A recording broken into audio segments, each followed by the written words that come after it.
April 5th.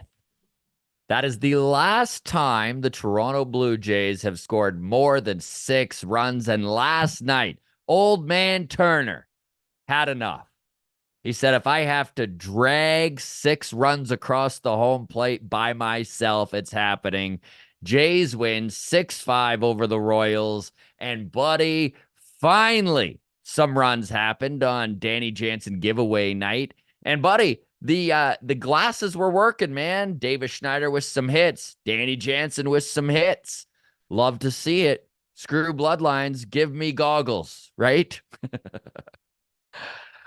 Hello and welcome to the mailbag here on the walk-off. I'm Scott Belford, joined as always by the best co-host in the biz, Adam Mack. And buddy, we have lots of interaction to get to today. We comb through everybody's comments and questions every single week. And just like every other week, there were a pile of them to get to. So apologies if we don't get to your comment or question. This is what you need to do. You just need to keep trying, because I do try and switch up as many of the people getting comments and questions on the show as possible. At Walk Off Podcast on Twitter, the Walk Off Podcast on Instagram. You can always get that automatic comment on if you are a member of our Patreon. We call it the Patreon bump. As soon as you are paying that $4 a month, not only do you get MLB Mondays, extra content, not only do you get instant access to our interviews. We actually just sat down with the new knuckleballer in the Blue Jays organization, Jordan Powell, just last night. And then this morning with AAA outfielder Will Robertson. He came back on the podcast. He sat down with us back in 2021, right after the COVID season. And man, has his stats, has his development ever progressed? He is one of those guys that is on the verge of getting called up if there's any bad tacos in this outfield. He has a better OPS currently in AAA than Aroldis Martinez. So Will Robertson and Jordan Powell, both those interviews available to everyone on Patreon right now. Of course, we're going to look after you folks, the public folks as well. We're going to get those out sometime in the next week or two. But again, if you just need those interviews, that content right now, instant access on Patreon. You also have access to the Discord. And like I said, that Patreon bump on Mailbag. And on that note, should I let you talk now, Adam? Is it finally time for you to contribute here? You're on mute. Well, there we go. That's why you don't let me talk. I'm muted anyways. So you're carrying the weight because you have to. First comment from Mailbag is actually glasses related, so let's just get right to it. Derek D commented yesterday on YouTube and said, I wonder if Vladdy needs glasses. Seriously, it could be as simple as that. Maybe he's just unwilling to get tested. He thinks it would make him look lame. It would make him look lame. Yeah, get them onion cutters on out there. But yeah, this just made me laugh. I don't think that's it, but it would be hilarious if that was the fix. If the fix is just Ricky Vaughn from Major League, it's just like, bro, put some goggles on. Solved. Davis Schneider and Danny Jansen look great in glasses. And I think you're right, so do you, though. buddy. So do you. Oh, you, come on. The beard and the glasses help me cover up my face. It's really there you go. benefiting me. You're really thriving during the pandemic, weren't you? Yeah, that's right. The more my face is covered, the better everybody is on board with me. Vladdy, on the other hand, I don't know how he would look in glasses. With someone the in hair the Discord and everything, needs to Photoshop that for us. Yeah, we need a Photoshop of Vladdy with glasses and him pushing them up, just full Urkel. Suspenders too. Put suspenders on him while you're at it. All right. Wyatt sent us this on the Patreon yesterday. Hey, fellas, for Monday's mailbag on a Tuesday afternoon, just wanted to start off by saying, so happy Long Toss is back. Got a lot of comments on the pleasure that Long Toss is back. It really is my favorite part of the walk-off, and I hope Garth decides to come back. My question is on the topic of trading Bo and Vlad if no extensions are possible. Why does everyone assume we would get a haul back for Vladdy and the same for Bo when it's been 3 years removed since Vladdy has been an MVP caliber, and we never seem to say anything positive about him, only that he's not the player we thought he was. It was only 1 year removed from Manoah being a Cy Young candidate, and we would have not been able to get anything for him. So, Okay, so let's start with Bo, shall we? okay. Take a look at the free agent class for shortstops in 2025 when he is available. And let's take a look at his numbers over the last few years. So Bo Bichette is in the midst of literally his biggest slump of his career. This happens. This happens to literally every single player that plays Major League Baseball. You always have a low point. And you know what? We don't know exactly what is going on, but I think that a lot of it has to do with everyone else being so cold at the plate as well. This is a guy who is the offensive engine to this team when he is rolling. It's why he hits in that 2 and 3 hole nonstop. You look at his 2023 numbers, career numbers. He didn't lead the league in hits for the first time in 3 years, and that's because he missed 15 games last year. That's another thing that doesn't get talked about with Bo Bichette is his durability. Back in 2021, I don't know the exact number, but I think he played about 159 games, 158 games, something like that, close to 160 the year after that as well. He misses minimal time. You can just put his name in the lineup at shortstop and forget about it. That is a huge value, especially when you look around the league at some guys who struggle to stay on the field. So durable, leads the league in hits 2 years in a row. The year he doesn't, he still has a career season with a batting average well over 300. I think he was just under 310 last season. Then take a look at what is available on the free agent market by the time that he's ready for free agency, which is at the end of next season. So, free agent class 2026 at shortstop.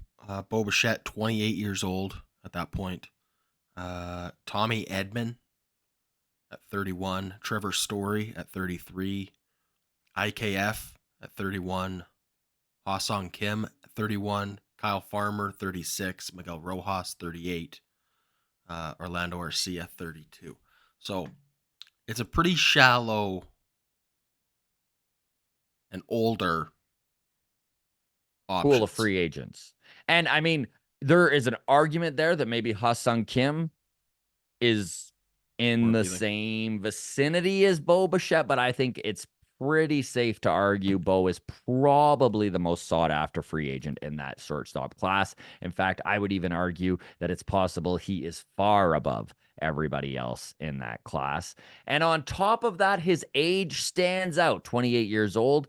That is where most players peak. We have watched Bo's consistency over his playing career, and this is where a lot of people are concerned about this slump of his. I know there's even probably another question in mailbag about that. But I tend to, by the time a guy gets to 26, 27 years of age and has played as much baseball as Bo Bichette has played, which is almost 5 full seasons, I like to turn the baseball card over and see what those career numbers are. And believe me, Bo Bichette's career numbers are far better than the last month of the season has been. We started this talk with talking about this is the biggest slump Bo's ever been in his career. Am I worried about it? Yeah, I'm worried for the Blue Jays, but I'm not worried for Bo Bichette. Bo Bichette is going to find it. Now, the sooner he finds it, the better for this team, because like I said, when it comes to this offense, he is a major cog in how this whole lineup operates. Mm-hmm. He's been ice cold with runners in scoring position. He's been ice cold at the plate in general. But things are going to turn. Baseball is all about hot and cold streaks. For everyone talking to that Justin Turner, Jose Barrios, and Yusei Kikuchi are going to regress. The same is going to happen with Bo, but in a positive fashion. And I think he's at least a $200 million man by the time he's a free agent.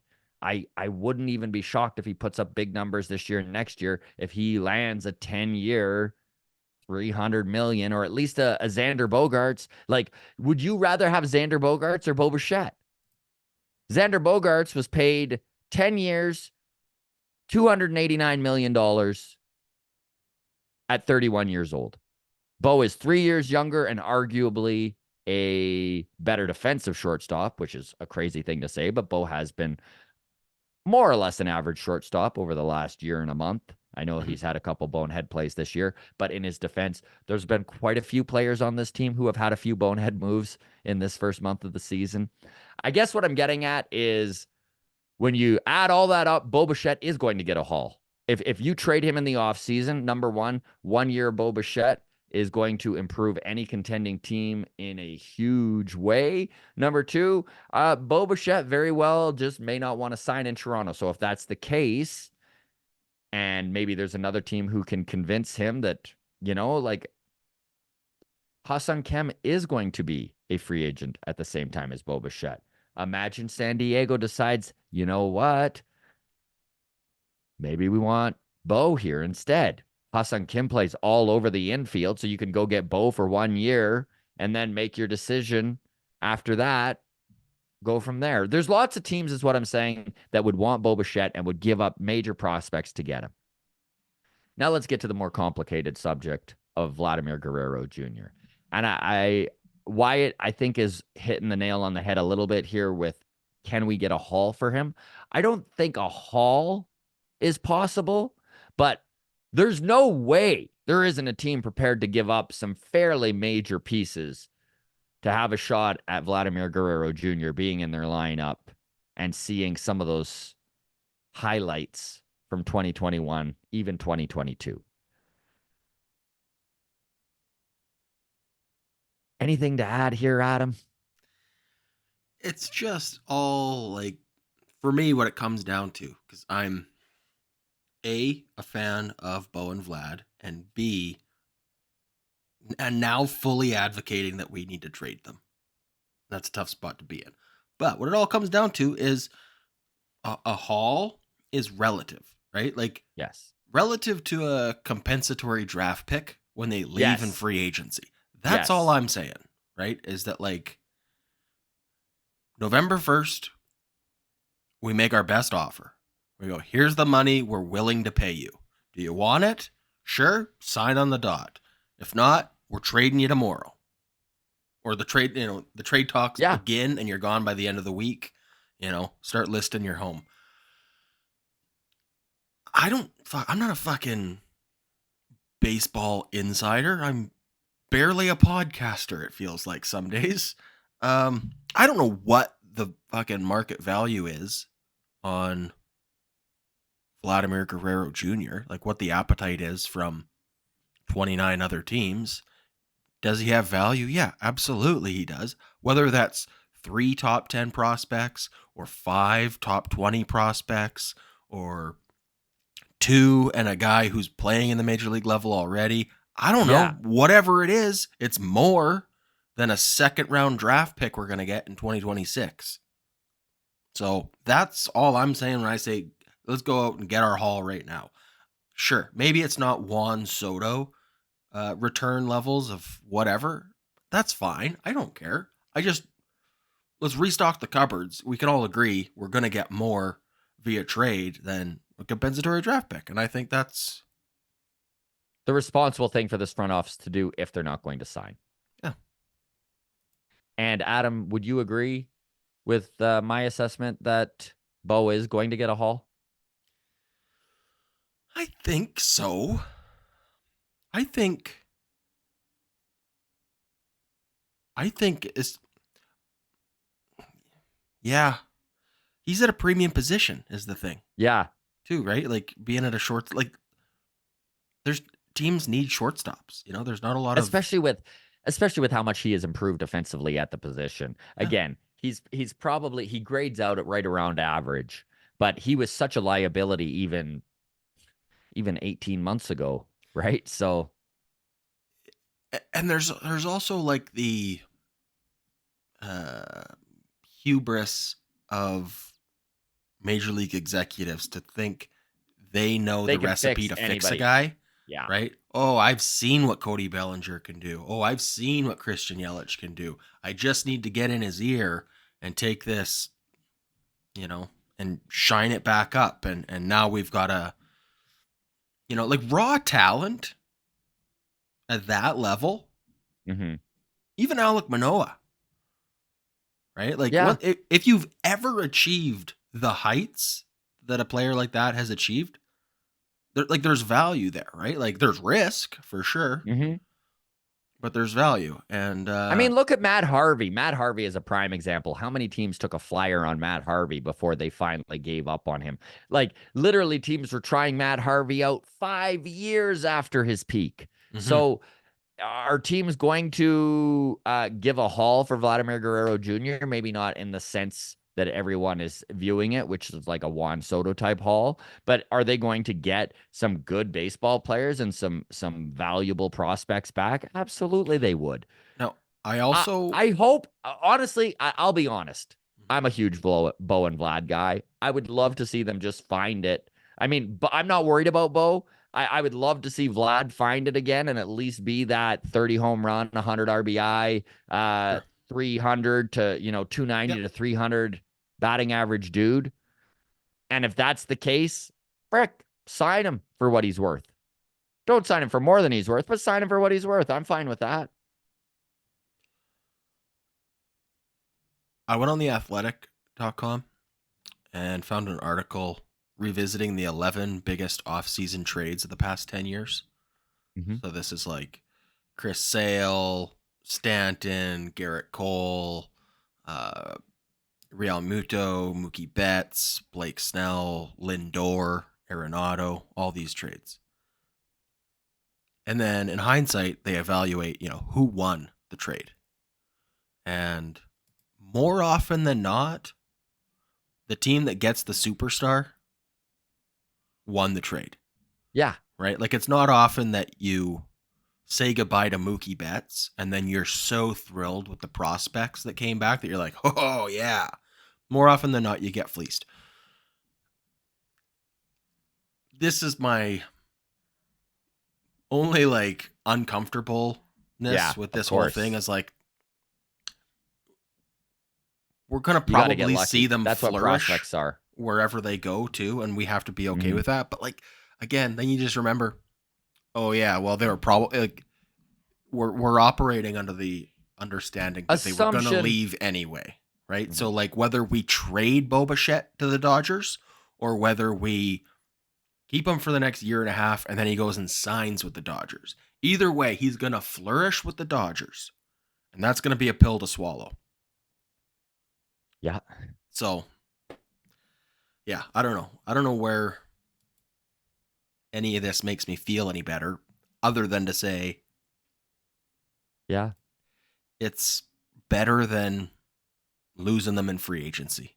And we're not close to being a World Series contender. This would be a way different conversation if Bo Bichette came out today and was like, I'm not re-signing in Toronto. I love it here or whatever, but like 2026, I want to go to free agency. I want to go to free agency and I'm just going to the highest bidder. That's business, baby. If it's Toronto, great, but I'm not going to give any sort of hometown discount or negotiate before I'm a free agent. Or even if he said something like a dirtbag and was like, I hate it here. The fans are the worst part of Toronto. I want to go to San Diego and I'm going there in a year and a half. But we were close. Like, if we were a team that was a serious threat to make a run, I would say, yeah, hold on to him.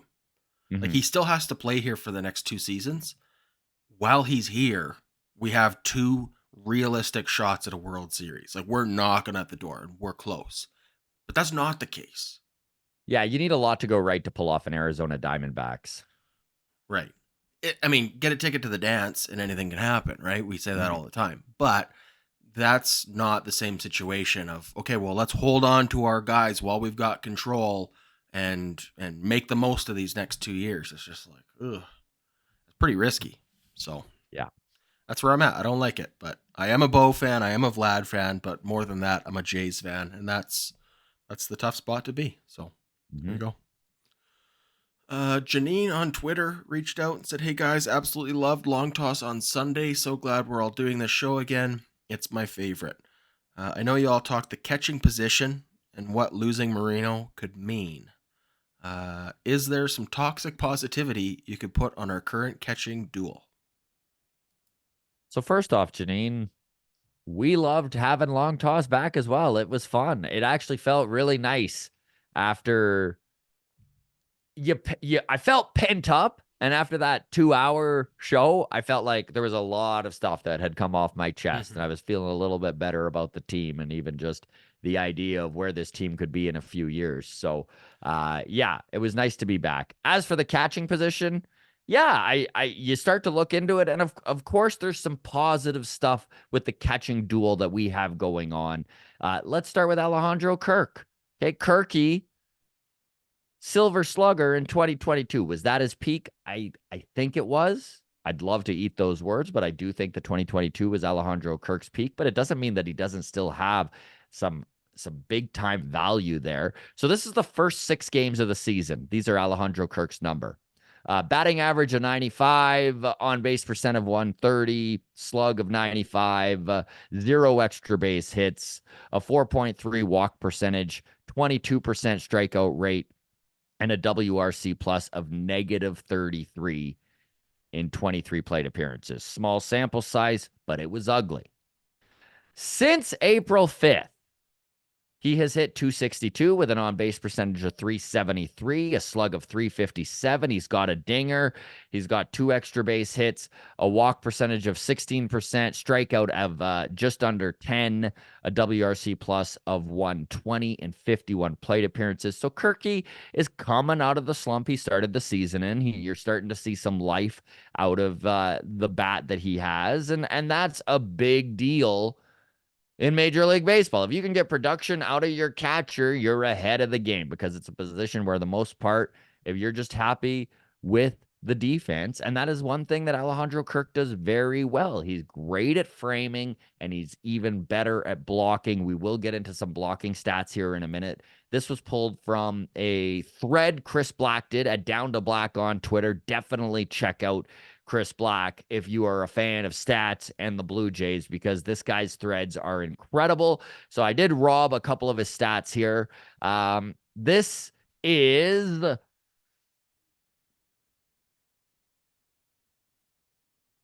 Jays catchers. The team is 21-7 when Kirk homers.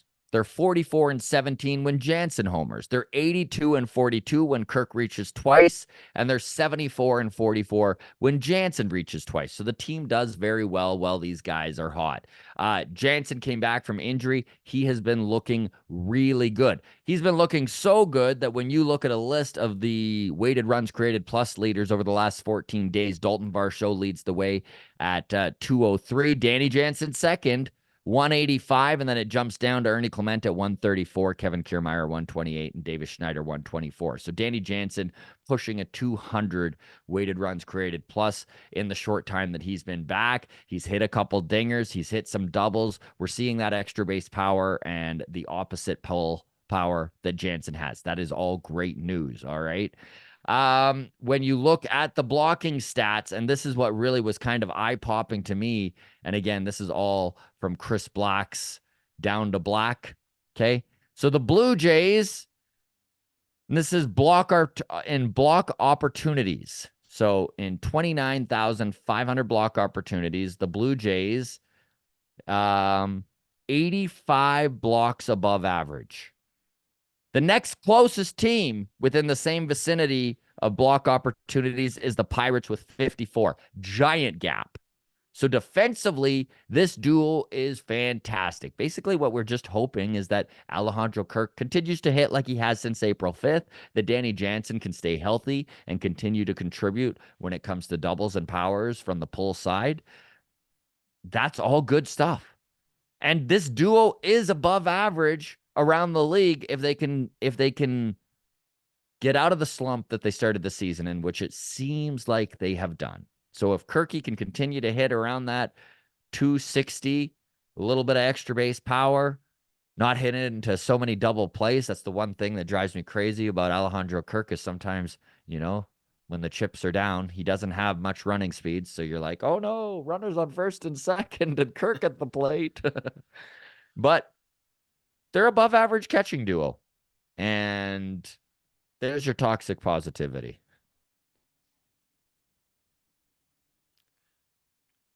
I love Danny Jansen's hitting ability. Me too, man. That's my toxic positivity for the catching situation. It's true, man. Honestly, If if he the could guy just can stay stay healthy, healthy, if he can just man, stay healthy. man. And you know what? He's been in the league now since 2018. Like he's a veteran presence at this Mm-hmm. point. He's in the prime of his career, 28 years old.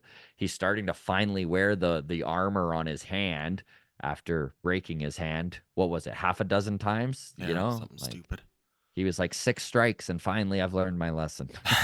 Yeah. All right, Janine. Tune out now because here's my other question for the catching situation. The like blocking stats. Hmm. Is there a metric that evaluates like ability to block, like prevent, like you're preventing a pass ball, right? Which is good. Hmm.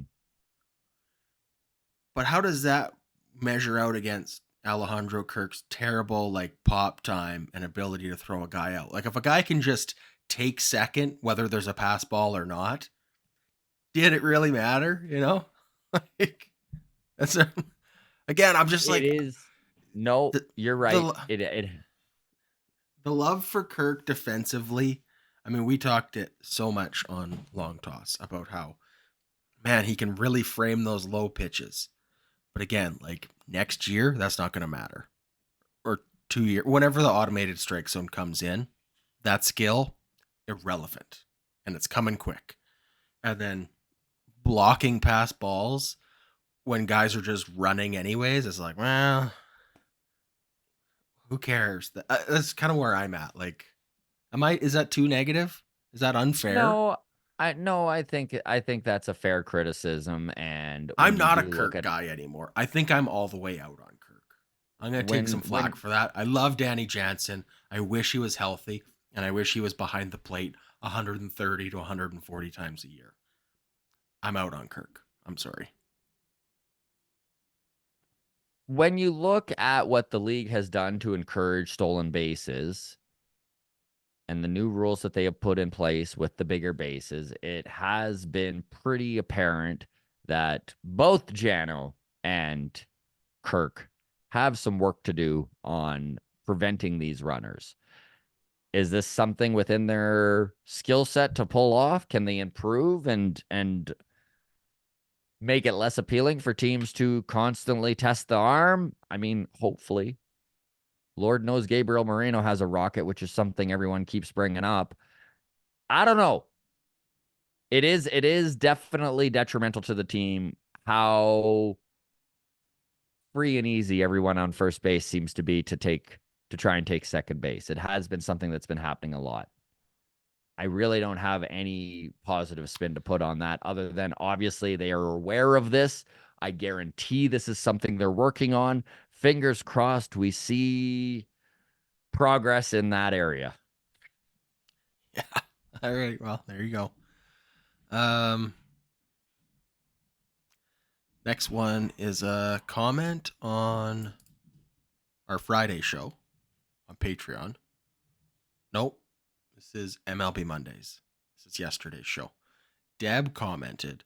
Now, Deb comments these types of comments all the time, and it always makes me smile because I don't know what she's talking about. But she'll quote something you or I said, Yeah. and I don't remember which one of us said it or what the context was, but this one was spectrum of sanity, period.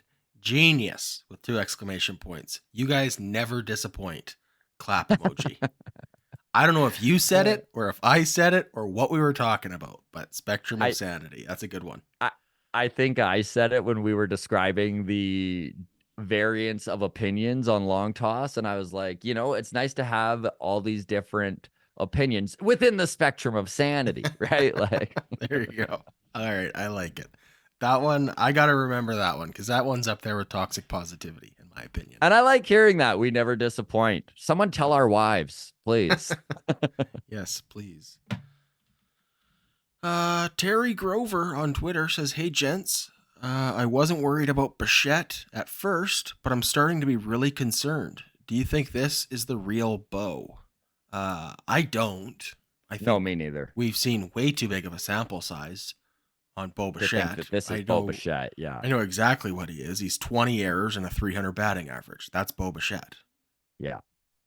Anything else on the other side of that is like, all right, well, it's an anomaly. It's a weird week. And we already touched on this. We did touch on this. Bo is just in the biggest slump of his career. This happens in baseball. Is he going to pull out of it right away? Hopefully he does. You know what? They sat him yesterday, and man, everyone was acting like he was benched, and I truly don't believe that was the case. I think it was far more likely that the coaching staff went to him and was like, listen, buddy, just take a day.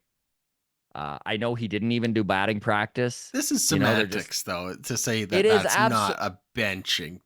Telling her to take a seat. Where? On the bench. Come on. Okay. I didn't view it as like punishment? As punishment. Okay, that's fair. I'll give you that distinction. I still think it's a benching, but not you know what? And I will say that, but I just don't think it was a disciplinary benching where they're like, we need more out of you and we need you to think about what you've done. In fact, I think it was the opposite of like, listen, bro, we're going to get it together. You're a big part of this team, but you don't have to have the whole thing on your shoulders. Take a day. Mm-hmm. Again, he wasn't in the cages. So they obviously were like, you're not doing anything baseball wise. You're putting your uniform on and you're just going to go and chill in the dugout with the boys. You're basically Alec Manoah today. You're basically Alec Manoah, except you don't need to go to Buffalo. Yeah. And hopefully stuff like that. You never know when a guy is going to break out of a slump. I know that some people are always like, one game isn't going to change anything, but hot and cold streaks start with one game all the time. So yeah, absolutely. Johnny Eaton quoted Joel on Long Toss. It says, quote of the day, "We got the renovations done. What do we need these guys for?" Joel, famously not pro Atkins and pro Shapiro. Yeah, it was... He's the reverse Craig Ballard. Yes, there was a lot of shit talk of Atkins on Long Toss for sure. And I mean, Craig still has Atkins back. That's what we were talking about with the spectrum of sanity, right? Like there was everything from, listen, Atkins should probably be given the opportunity to rebuild a second time, if that's the case, to fire him into the sun. So that's kind of the spectrum of sanity. I mean, again, it's the F Trudeau of it all, right? Is like, you can be displeased with Atkins and also acknowledge that, like, he's made a few good moves. Yeah. You know? And to, like, also honestly, root for him to make a few more while he's here. Yeah. Is kind of where I'm at. Like, I'm at if he's the guy, too. I hope all he does is good stuff that makes Joel eat crow. Yeah. But, I mean, we've said this before, right? Like, I felt like Atkins, his tenure came to an end after last season. I truly did feel that way, that it was time for a change, and they decided that wasn't the case. And so now, like Adam just said, fingers crossed he makes a few more good moves, and this ship can be righted. We're sitting at 15-15, a 500 team. Last day of April is today. So if we can end April one game above 500 with the way that this team's offense has performed, and even their pitching hasn't been as lights out as we saw last year. Turning it around.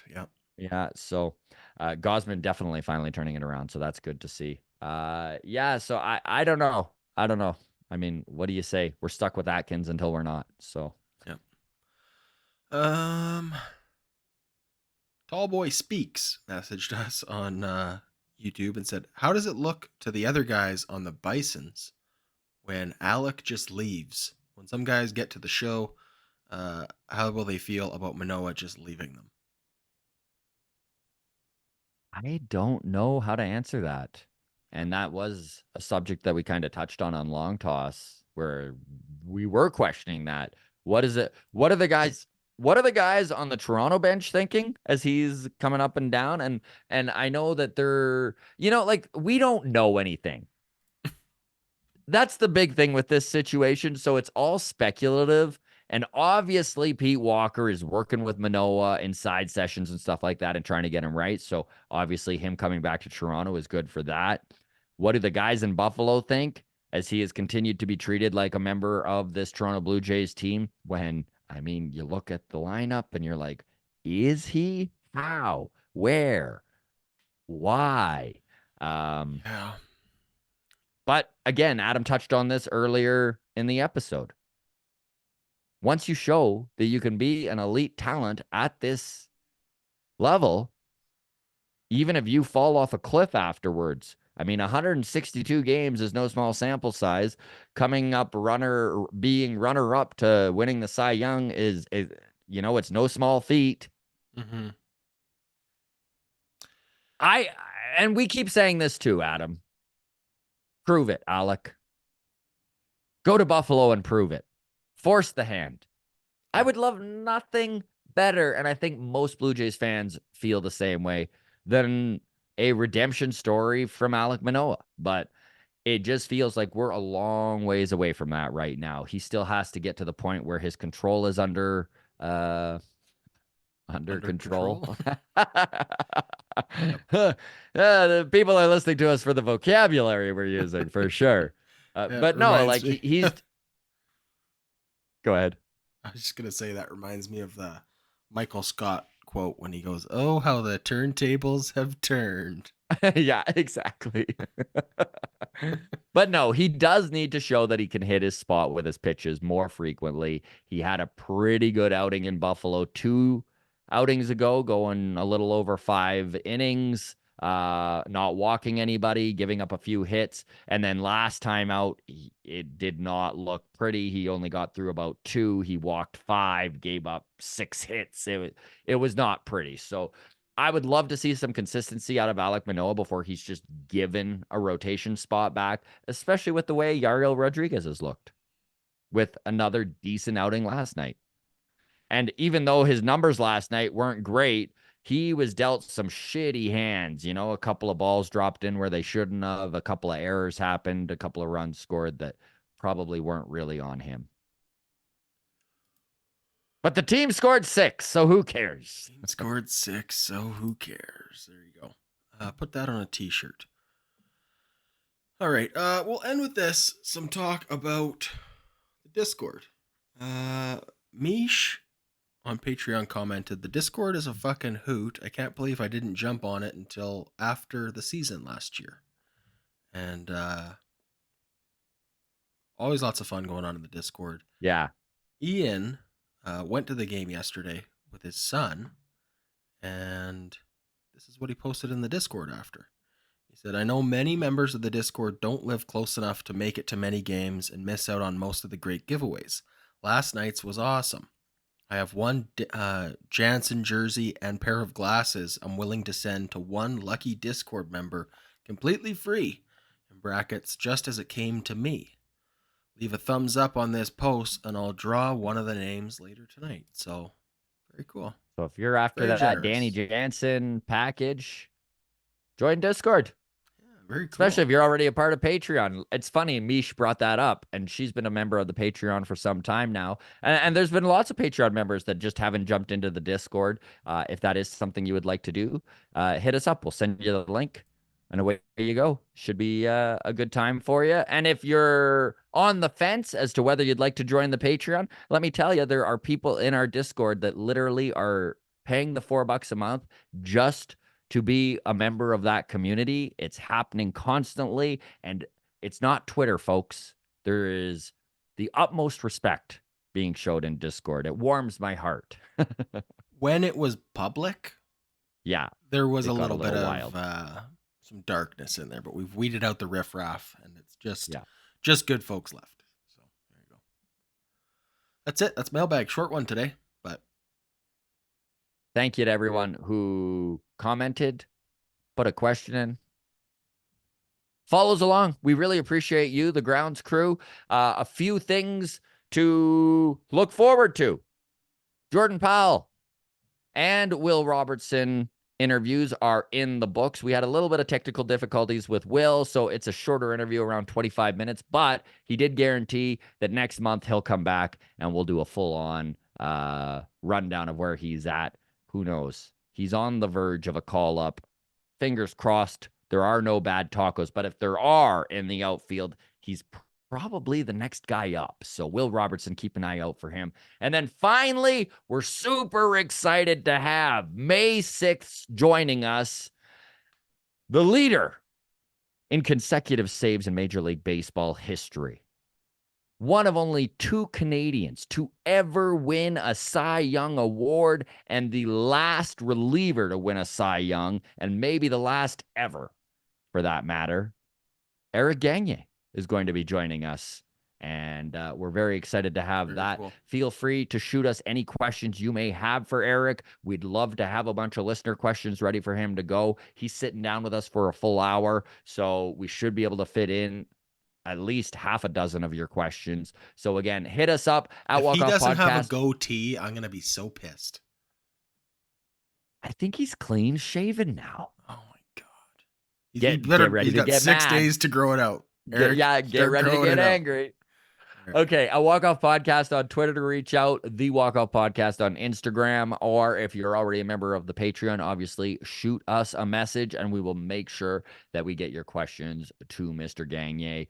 Thanks again to all of you. We really do appreciate it. We will see you all Friday. Take care.